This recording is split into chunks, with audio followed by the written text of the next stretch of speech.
በአእምሮአችሁ ውስጥ የሚነሱ ጥያቄዎችን እየመረመራችሁ ለምትፈትሹ ይህ ቻናል ለእናንተ ነው። አሁን ላይ ያለንበት ዘመን ከምን ጊዜውም በላይ በቴክኖሎጂ የተራቀቅንበት፣ መረጃ በገፍ የምናገኝበት እና ኑሯችን የቀለለ የመሰለበት ዘመን ነው። ነገር ግን ጎን ለጎን በተመሳሳይ ስናየው የሰው ልጅ ከምን ጊዜውም በላይ በከባድ ጭንቀት፣ ሐዘንና ድባቴ ውስጥ በዕዳዎች ውስጥ ተይዞ የሚኖር ተቆልፎ የሚገኝ ፍጡር ሆኗል። ይህ ነገር ቴክኖሎጂውና መረጃው ያመጣብን ነው ወይስ ሆን ተብሎ በሌሎች ኃይላት በተሰራ ሴራ? ሰላም፣ እንኳን ወደ መኖር ሀሳብ መጣችሁ። ዛሬ በመግቢያ ላይ ያነሳውላችሁን ጥያቄዎች ይዘን የተለያዩ የሳይንስና ታሪካዊ ፍንጮችን ይዘን እንነጋገራለን። የመጀመሪያው እንግዲህ እንዴት በስልጣኔ ውስጥ የሚገኝ እውቀት ህዝቦችን ወደ ወጥመድና ወደ ቁጥጥር ሊወስድ እንደሚጣጣር እንመለከታለን። በ19ኛው ክፍለ ዘመን መጨረሻ እና በ20ኛው ክፍለ ዘመን መባቻ ላይ ዓለም በኤሌክትሪክ ሀሳብ ላይ እጅግ የምትንገላወድበት ሰዓት ነበረ። ብዙ ካፒታሊስቶችም ይህንን የኤሌክትሪክ ሀሳብ ወደ ታላቅ ትርፍ ለመቀየር ደፋ ቀና የሚሉበት ወቅት ላይ አንድ ታላቅ መሐንዲስ ብቅ አለ።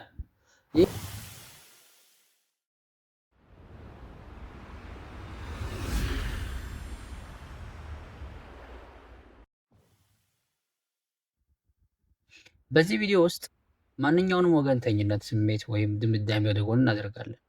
ማንንም አንደግፍም፣ ማንንም አንቃወምም። ዓላማችን እኔ የምናገረውን ነገር በቀጥታ እንድትቀበሉ ሳይሆን ያቀረብኳቸውን ታሪካዊና ሳይንሳዊ ፍንጮች መነሻ በማድረግ እያንዳንዳችሁ በራሳችሁ እንድትመራመሩ፣ እውነታውን በራሳችሁ እንድታረጋግጡ በር ለመክፈት ነው። ወደ መጀመሪያው የታሪክ ፍንጭ ከመሻገራችን በፊት አእምሯችንን ልክ እንደ ንጹህ መስታወት ክፍት አድርገን እንነሳ። ወደ 19ኛው ክፍለ ዘመን መገባደጃ እና ወደ 20ኛው ክፍለ ዘመን መጀመሪያ እንመለስ። ዓለም በኤሌክትሪክ ቴክኖሎጂ ገና መቅበዝበዝ በጀመረችበት ወቅት ኒኮላ ቴስላ የተባለ እጅግ አስደናቂ ሳይንቲስት እና መሐንዲስ ብቅ አለ።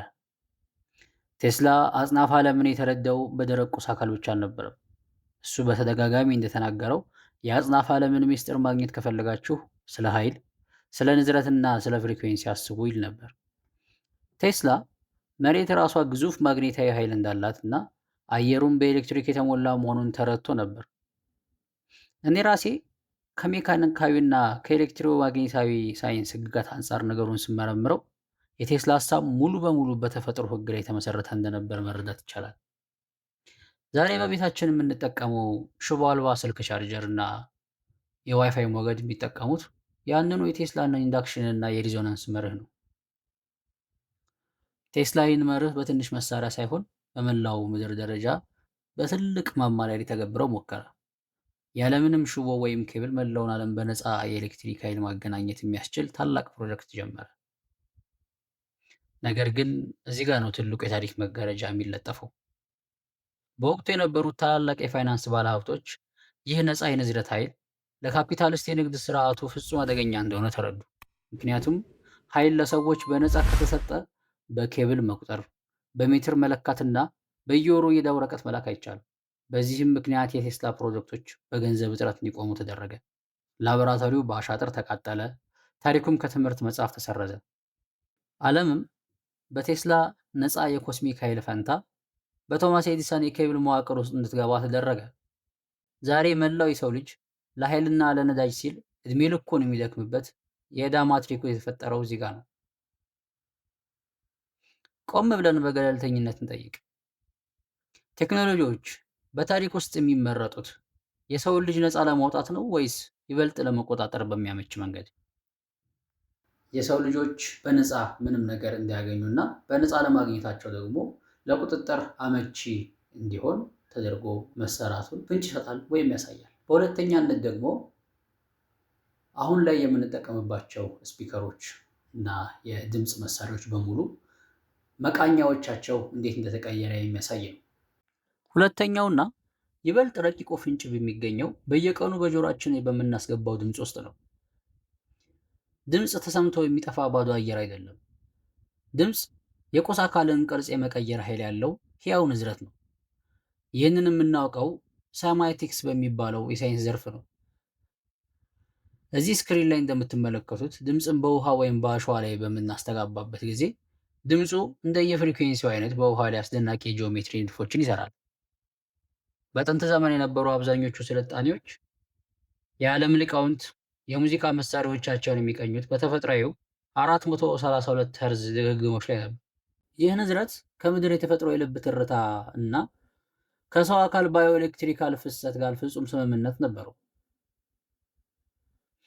በ432 ሄርዝ የተቃኘ ድምፅ በውሃ ላይ ሲያርፍ ፍጹም የተዋበና የተረጋጋ የጂኦሜትሪ ቅርጽ ይሰራል። ነገር ግን በ1953 ዓመተ ምህረት ዓለም አቀፍ የደረጃዎች ድርጅት ወይም አይዞ ማንም ሰው ሳይጠብቀው የዓለምን የሙዚቃ መቃኛ መስፈርት ወደ 440 ሄርዝ እንዲቀየር ወሰነ። ዛሬ በሬዲዮ፣ በቴሌቪዥኑ፣ በዩቲዩብ ወይም በስልካችሁ የምትሰሙት ሙዚቃ በሙሉ የተቃኘው በዚህ በ440 ሄርዝ ላይ ነው። ሳይንሳዊ ሙከራዎችን በገለልተኝነት ስንመለከት 440 ሄርዝ በውሃ ላይ ሲያርፍ ቅርጹ የተዛባና የተሰባበረ መልክ ነው የሚይዘው። የሰውነታችን 70 በመቶ ክፍል ከውሃ የተገነባ መሆኑን ደግሞ ሁላችንም የምናውቀው ሳይንሳዊ እውነታ ነው። ታዲያ በየቀኑ የምንሰማው 440 ሄርዝ ሙዚቃ በሰውነታችን ውሃ ላይ እና በነርቭ ስርዓታችን ውስጥ ምን አይነት ረቂቅ የቅርጽ መበላሸት፣ ድብቅ ውጥረትና ጭንቀት ሊፈጥር እንደሚችል መገመት ትችላላችሁ። ሙዚቃና ድምፅ መዝናኛ ብቻ ናቸው ወይስ የሰውን ልጅ ስሜትና አእምሮ በዝቅተኛ ንዝረት ውስጥ የመቆለፊያ ድብቅ መሳሪያዎች? ይህም ውሳኔ እንግዲህ በተለያዩ ሳይንቲስቶች እና የሳይማቲክ ባለሙያዎች ውስጥ ተቃውሞ የደረሰበት ቢሆንም አሁንም ድረስ ቅኝቱ በዛ ውስጥ እንዲያልፍ ተደርጓል። ይህን ቅኝት የሳይማቲክስ ባለሙያዎች ሞክረውት በውሃ ላይ ቅርጹን ሲያሳርፉበት በጣም የተዛባና የተዘበራረቀ ሞገድ ሆኖ ተገኝቷል። በ432 ሄርዝ ላይ የነበረው የሰው ልጅ እና አሁን በ440 ሄርዝ ላይ የነበረው የሰው ልጅ በሙዚቃ ሀሳቦችና በአኗኗር ዘይቤዎችም እጅግ የተለያየ ውጤት እንዳለውም አስገንዝበው ነበር። ይህ ነገር አሁንም ድረስ በ440 ሄርዝ መሆኑ ለእኛ ምን አይነት ጉዳት ያመጣል? እነዚህ የሳይማቲክስ ባለሙያዎች የሰሩት ስራ ምንድን ነው? እሱን የ440 ሄርዝ ፍሪኩዌንሲውን በውሃ ላይ ያሳርፈውት የሚያመጣውን ቅርጽ ለማየት ሲሞክሩ እጅግ ከተፈጥሮ የራቀና የተወሳሰበ የተቆራረጠ እጅግ አስቀያሚ የሆነ ቅርጽን መስጠቱ ነበር። እነሱም እንደ መከራከሪያ ያቀረቡት ሀሳብ 70% የውሃ የሆነው የሰው ልጅ ይህንን ፍሪኩዌንሲ በየቀኑ ወደ ውስጡ ባስገባ ቁጥር ምን ያህል ድብቅ ጭንቀትና ፍርሃት፣ የተቆራረጠ ሀሳብና ስሜት ሊኖረው እንደሚችል ያስረዱበት ነው። ታዲያ ከነዚህ ነገር ለመውጣት የመጀመሪያዎቹ ሀሳቦች ምን ሊሆኑ ይችላሉ? እያንዳንዱ ሰው ማለትም ማንኛውም ሀገር ላይ ያለ ሰው ወደ ሀገር በቀል እውቀቱና ሀሳቡ መመለስ አለበት። እነዚህን ሰው ሰራሽ የንዝረት ጫጫታዎችና የዲጂታል ማትሪክስ መጋረጃዎችን ሰብሮ ለመውጣት ወደ ሀገር በቀል ጥበቦች ቆም ብለን መመልከት ሌላ ትልቅ ፍንጭ ይሰጠናል። ለምሳሌ በጥንታዊቷ ኢትዮጵያ የነበረውን የቅዱስ ያሬድን የዜማ መዋቅር በጥልቀት እንመርምር። የያሬድ ሶስቱ ስልቶች ግዕዝ፣ ዕዝልና አራራይ ተራ የዜማ ቅላጼዎች አይደሉም። እነሱ ሶስቱን መሰረታዊ የአጽናፈ ዓለም የኃይል መስመሮች የሚወክሉ የንዝረት ቋንቋዎች ናቸው። የመጀመሪያው ግዕዝ የተረጋጋና ቀጥተኛ ድምፅ አለው። ይህ አእምሮን ከተፈጥሮና ከምድር ማግኔቲዝም ጋር ማገናኛ ወይም ግራውንዲንግ መንገድ ነው። ዕዝል ደግሞ ጥልቅና ረቂቅ በመሆኑ በሰውነታችን ውስጥ የታገዱ ስሜቶችን የማንጻትና የማስተካከል ማግኔታዊ ኃይል አለው። አራራይ እጅግ የረቀቀና ወደ ላይ የሚሰቅል ኤሌክትሪካዊ ንዝረት አለው። ይህም አእምሮን ከዕለታዊ ጫጫታ አውጥቶ ወደ ላቀ የንቃተ ህሊና ደረጃ ያሻግራል። ጥንታውያን ሊቃውንት መጽሐፍትን ያለምንም ችግር በቃል ለመሸምደድና ረቂቅ እውቀቶችን ዳውንሎድ ለማድረግ እነዚህን የንዝረት ስልቶች እንደ አእምሮ መክፈቻ ቁልፍ ይጠቀሙባቸው ነበር። ከዚህም ባሻገር በባህላዊ አኗኗር ውስጥ የምናገኛቸው እንደ ግራዋ ያሉ መራራ እጽዋት ከውስጣዊ ኬሚካላዊ ጥቅማቸው ባሻገር በሰውነታችን የነርቭ መስመሮች ላይ የተከማቹትን ዝቅተኛ የፍርሃትና የጭንቀት ፍሪኩዌንሲዎችን ጠርጎ የማጥፋትና የተፈጥሮ አልኬሚካዊ ባህሪ ወይም ቫይብሬሽናል ስትራክቸር አላቸው። የግዕዝ ፊደላት ቅርጾችም ቢሆኑ ተራ የድምፅ መጻፊያዎች አይደሉም። እያንዳንዱ ፊደል የራሱ የቁጥርና የጂኦሜትሪ ዋጋ ያለው በመሆኑ አንድን ቃል ድምፅ አውጥተን ስንጠራው በአየር ላይ የአንድን የሂሳብ ቀመር ንዝረት እየለቀቅን ነው።